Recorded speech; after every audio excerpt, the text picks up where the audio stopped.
This is our last video about parametric curves in calculus. In this video, we'll discuss finding the surface area of a surface of revolution. It's very similar to what we did before when we found surface area in our applications of integration chapter. This time it's just a little different in that our curve is given by parametric equations x of t and y of t. Now we have a couple of requirements. The curve C has to be smooth. And remember what that means. We're saying that the curve is smooth if it has no sharp corners.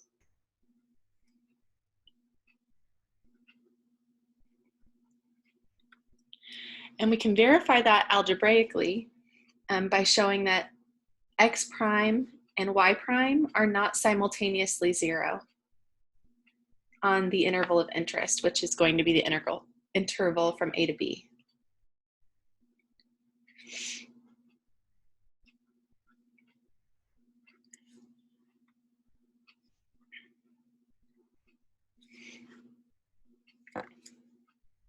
And we also have another requirement. So C has to be smooth, so it has no sharp corners, and we can verify it this way. And C also cannot cross itself on the interval from A to B. So maybe C looks like this. That's fine. It's to be smooth. T equals A. We're at this location, x of A, y of A. And at T equals B sometime later, we're at this location, x of B, y of B.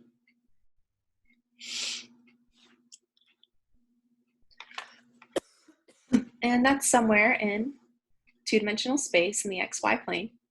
So let's say we're here. So that's what we're saying. Our curve might look something like this. If we say it doesn't cross itself, all we're saying is that if we start here at t equals a, we don't see any behavior like this. This is a point where the graph crosses itself. So that would represent a particular point xy that corresponds to two values of t in the interval from a to b. So maybe at t equals a plus something, we end up here, and then sometime later we end up there again. If that happens, none of this that I'm about to talk about holds. Now, if that doesn't happen, if it's something like this, and we've got a smooth curve C, then we can find the surface area of a surface of revolution found by revolving C about axes. Now in this section, as compared to the other section, we're not going to revolve the curve about a general axis. We're going to revolve the curve about the y-axis or the x-axis, just to keep it simple. So let's say you've got a parametric curve and y of t is always greater than or equal to 0. So maybe you've got a curve and it looks like this.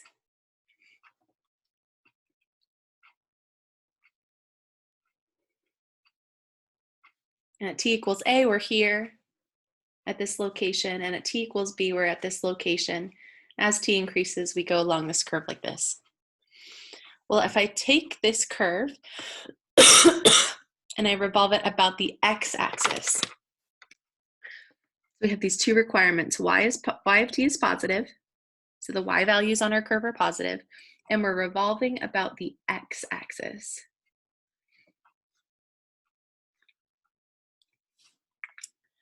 If I take this curve over here and I revolve it about the x-axis, what I'll see is sort of the same shape, just reflected. Oh, this is going to be hard to draw.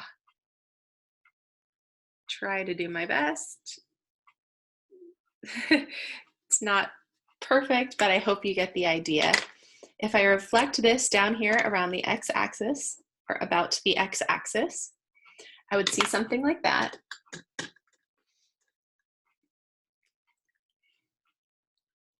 And because I've revolved it about the axis, what we would end up with is a solid,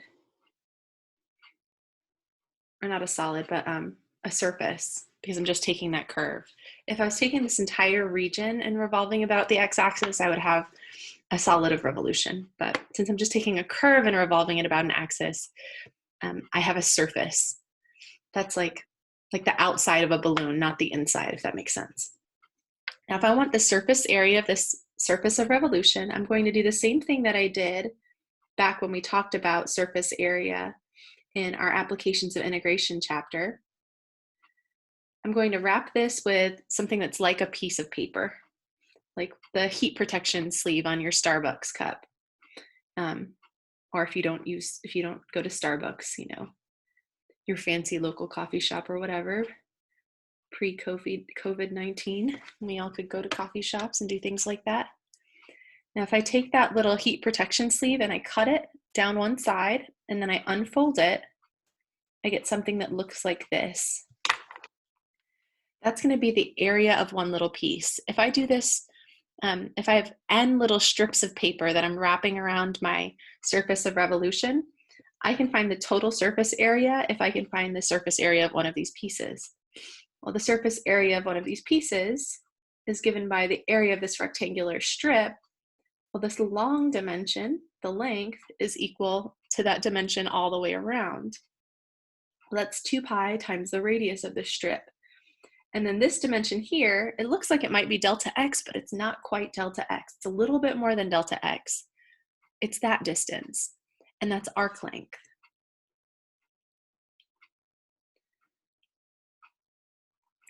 So none of this has changed. Surface area is still 2 pi times the radius times the arc length. But now that we are talking about parametric curves, so curves described by a set of parametric equations, if I'm revolving this curve around the x-axis, that radius will always just be that y value. It's the top y value minus the bottom y value, which is y of t minus 0. So we'll just have y of t for our radius. And the arc length we found in the last section, it turned out to be the square root of x prime squared plus y prime squared dt. So this is our radius. Happens to be a function of time now. And this piece is arc length. It's like infinitesimal arc length. So 2 pi times the radius, that's the circumference. Then we multiply by the arc length, and that gives us the little surface area of one strip. Then we add them all together, take the limit as the number of strips goes to infinity, or alternatively as delta t approaches 0, and we get the surface area of this solid of revolution. Now we could also change roles. Rather than taking this curve and revolving about the x-axis, we could take this curve and revolve it about the y-axis, and that would form a different solid of revolution.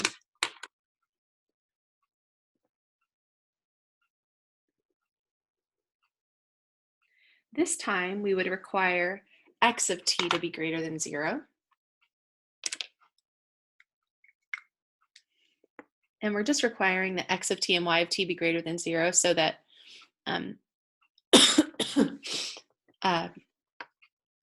those radii are positive.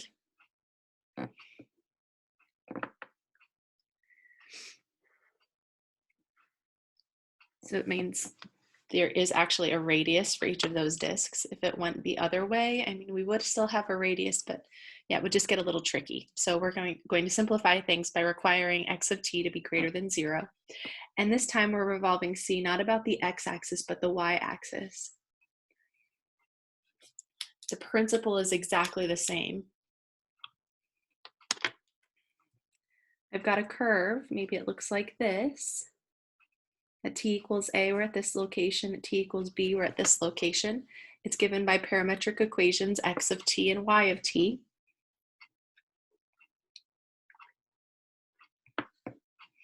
And now instead of revolving it around the x-axis, we revolve around the y-axis. So this shape would show up over here. It's really hard to draw these reflections. I think I'm making them too loopy. Yeah, that's not quite right. And hopefully you get the very, very rough idea, because that's not what the reflection would look like at all. Maybe something like that. Yeah, it's bad. So imagine this curve is actually a little bit better. Okay, so if I were very good at doing a reflection, then we would wrap this in little strips of paper. We'd have n of them. And we do the same thing as before. We take that little strip of paper, we cut it down the side, and we unwrap it, we unfold it. And so what we've got is a surface area of one little piece, and it's just the area of this rectangle. The length of that rectangle is given by this distance here, which is the circumference of that circle, 2 pi times the radius of the circle. And then this little dimension here is the arc length. You might be tempted to think it's delta y, but it's not, it's the arc length. Well, if I'm taking my curve and I'm revolving it about the y-axis, this distance from here to here, the radius is actually just x of t. So we see in our formula, we've got 2 pi times the radius, which is x of t, times the arc length over here.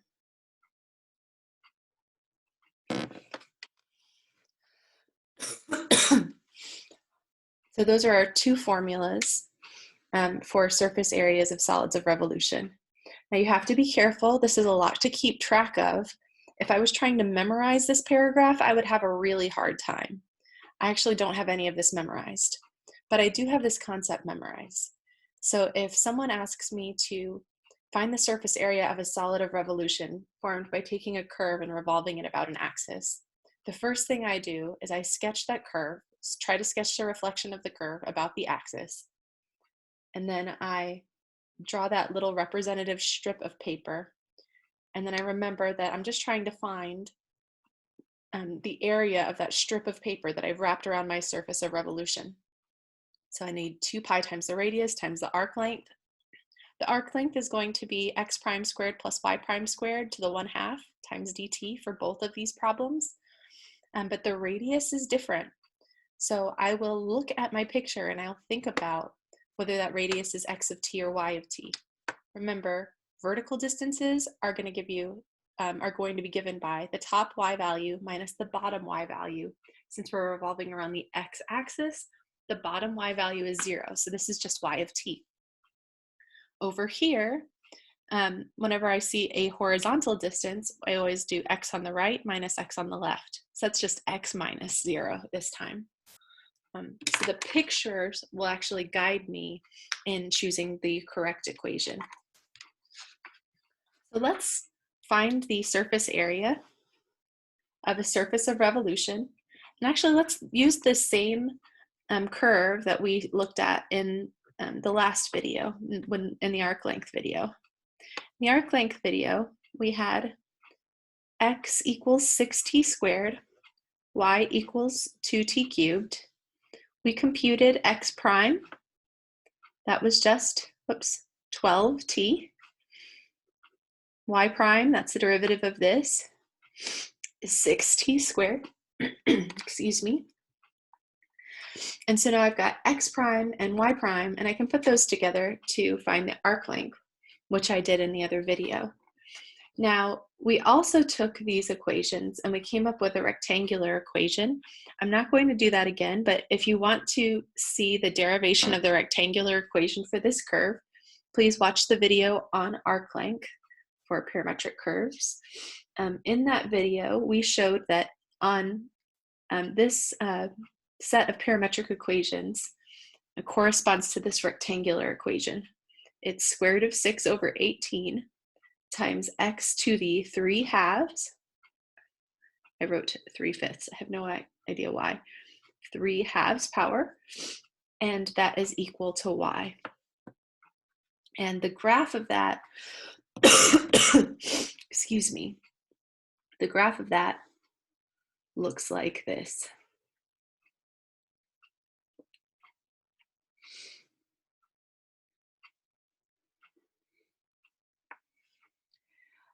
When t equals 1, this is not to scale. X is equal to 6 and y is equal to 2. And when t equals 4, this is also not to scale. I'll just make that my tick mark instead. At t equals 4, x is 6 times 4 squared, which is 96. And y equals 2 times 4 cubed, which turns out to be 128. Now in the last video, we found the arc length of this little piece. Now, rather than finding the length of that little piece, I want to take that piece and I want to revolve it either about the x-axis or the y-axis. And actually, either one of those would be fine for this function because x of t is positive. See, all the x values on the graph are positive. The x's are between 6 and 96. And y of t is positive. All the y's are between 2 and 128. And this is a nice smooth curve. So we can revolve it about either the y-axis or the x-axis and get a nice smooth surface of revolution. Just because of the way this is laid out here, I've got more space to the left than I do below my graph. Let's take this and revolve it around the y-axis. So when I revolve about the y-axis, what I'll see, I'll try to make this symmetric, is something that looks like this. It's rough. I'll do the best I can, okay? Now, if we're just talking about the part of the curve where t is between 1 and 4, then the solid of the surface of revolution is just everything up here. This little part of the curve down here actually doesn't exist. I'm talking about that portion for t between 1 and 4. Well, if I take this curve and I revolve it about the y-axis, the reflection shows up on this side. Then I wrap my surface of revolution in these little strips of paper. And then I take that strip of paper off and I unfold it. If I can find the area of one of these strips, I can find the surface area of the surface of revolution. So we take that, we cut it down the side, we unfold it, and then the length of this is that distance. So that's the circumference of that strip of paper. It's just 2 pi times the radius, and the radius is the distance from the y-axis out to that point. And then this side, that length over here, isn't delta y, as you might think. It's a little bit longer than delta y. It's the arc length. Okay, now from my picture, I see that my radius is a horizontal distance, so I'm going to have x on the left minus x, or x on the right minus x on the left. So the radius turns out to be x of t. Excuse me. So we're going to use this formula. Surface area is the integral from a to b of 2 pi times the radius, which we just saw was x of t when we revolve around the y-axis, times the arc length piece, x prime squared plus y prime squared dt. Now the bounds were given to us. This is t equals a and t equals b. And they actually told us t starts at 1 and ends at 4. So this is our a and this is our b. And that corresponds to this point, x equals 6, y equals 2. That's at t equals 1, we're at this location. And at t equals 4, x is 96 and y is 128. So we're at this location. So we're going to integrate from 1 to 4. And then we'll have 2 pi times x of t right here. And x of t was given to us. It was just 6t squared. So we sub that in. And then we multiply by the square root of x prime squared plus y prime squared. And x is 6t squared. Derivative of 6t squared is 12t. Y was 2t cubed. The derivative of that by the power rule is 2 times 3, so 6 times t to the second.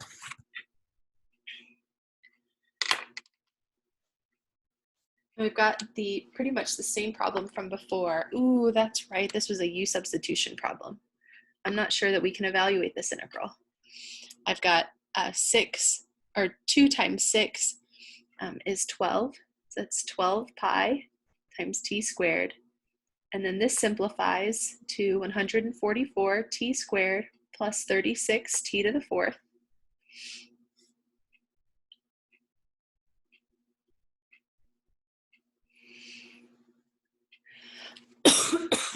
We can factor out a 36t squared, and we're left with a 4 plus t squared.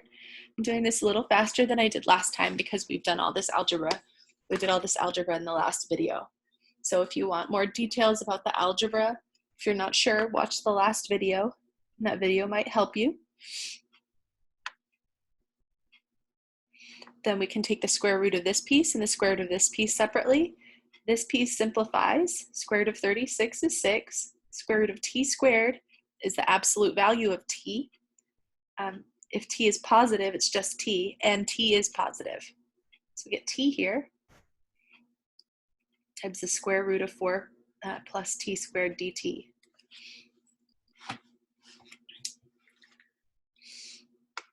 Okay, now when we did the arc length problem, we had this right here and we did a u substitution. But now I have something harder. I've got the integral of a constant times t cubed times this over here. Now we can still do it. It's going to be a little tougher. We can still do it. This time, let's factor out the constant. 6 times 6 is 36, and there's going to be an extra factor of 2, so there's 72 pi over here. And I have the integral from 1 to 4 of t squared times t times the square root of 4 plus t squared dt. Now I could simplify that to t cubed, but I don't think that's going to help me. I think what I'd like to do, since I've got a product like this, and I know the antiderivative of this piece, I think I'm going to try integration by parts and see if that makes it any better. So I'll let this be my u, and then everything else is dv.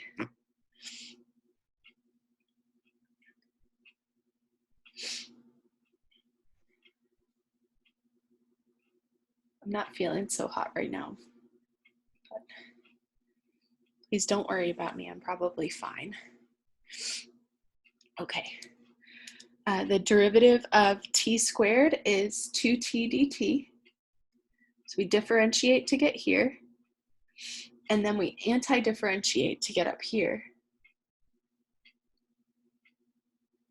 And that requires a u sub. So if I'm doing the antiderivative of t times 4t, or 4 plus t squared to the 1/2 power, I'll call this u. Since I'm using u for something else, I'll call it w. dw is 2t dt, and we just have a t dt, so I'll divide both sides by 2. So this can be rewritten as the integral of w to the 1/2, and the t dt is 1/2 dw. So now we're ready to anti-differentiate, bring the 1/2 down, add 1 to the exponent, and then divide by the new exponent. Dividing by 3/2 is the same as multiplying by 2/3. Normally we would add c. We will over here, but we won't use that plus c in our v for integration by parts. And then we back substitute. Remember, w was 4 plus t squared. So I have a 1/3 of 4 plus t squared to the 3/2 power right there. Okay, so according to integration by parts, the antiderivative of this is u times v minus the integral of v du. It's a definite integral though, so we'll have to evaluate all of that on the interval from 1 to 4.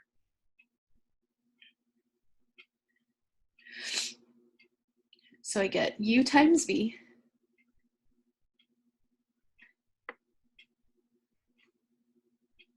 minus the integral of v times du. The v times du is going to give me a 2/3 t times the quantity 4 plus t squared to the 3/2 power. Don't forget your dt. That 1/3 times the 2t is that 2/3 in the t, and then I've got all the rest here times the dt from the du. And we're evaluating all of this, both of these from 1 to 4. We could just write this from 1 to 4 and this integral from 1 to 4, but I think it's easier to finish the anti-differentiation and then plug in the bounds at the end. This is just another u sub. So I'll let u equal 4 plus t squared. Du is 2t dt. Half of du is t dt.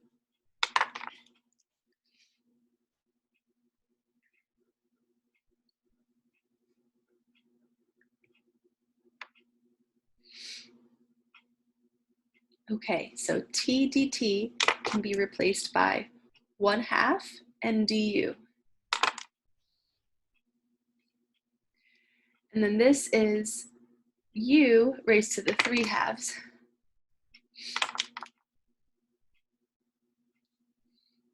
We're going to evaluate all of this from 1 to 4 when we're done, from t equals 1 to t equals 4.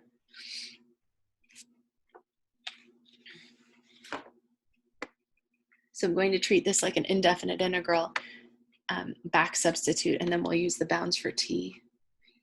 I don't typically do that, but that's okay. The 2's reduce here. We've got a negative 1/3 here.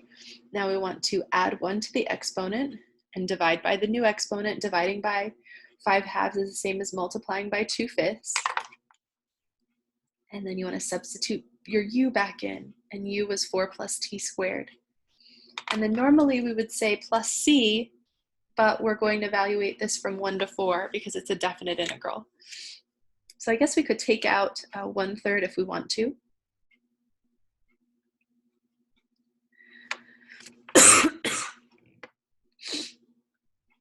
I'm so sorry, t squared.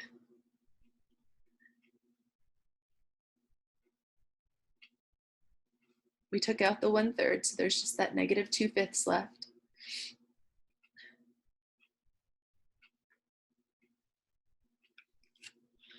Okay, 3 goes into 72 24 times.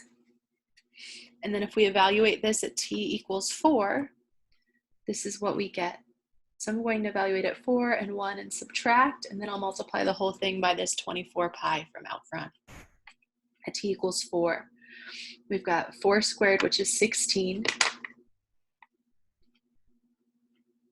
times 16 plus 4 is 20, raised to the 3/2 power. That's 20 times the square root of 20. And then we're subtracting 2/5 of 20 again, but it's raised to the 5/2 this time.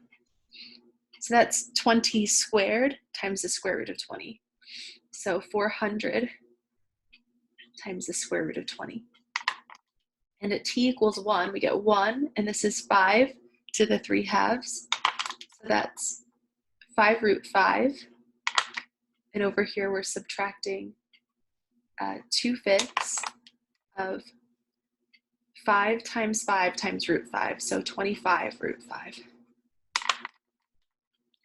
5 goes into 25 5 times. 5 goes into 40 80 times. The square root of 20 can be written as 2 times the square root of 5. Okay, so we're doing arithmetic now.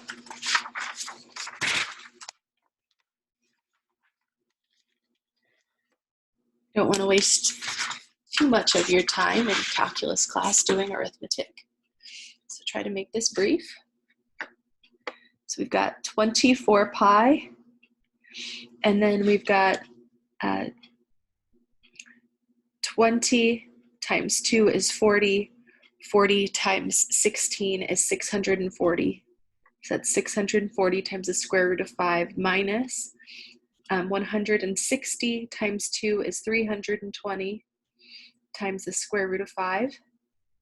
And then over here, we've got 5 root 5 minus 10 root 5. So that's a negative root 5, but we're subtracting it. So Subtracting a negative will be adding root 5. Okay, so we've got 640 minus 320 is 320. 320 plus 5 is 325.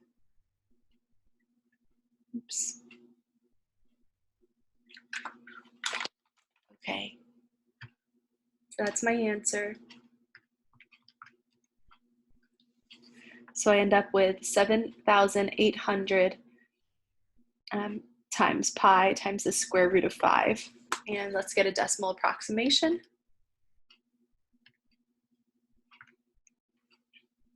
That's approximately 54,793.6. What kind of units? Remember, this was all about surface area. Surface area is going to have the square units as our units. And if you're saying what kind of unit is that, it's whatever we're using for that 1 unit length in the x direction and the y direction over here. So this was our original curve.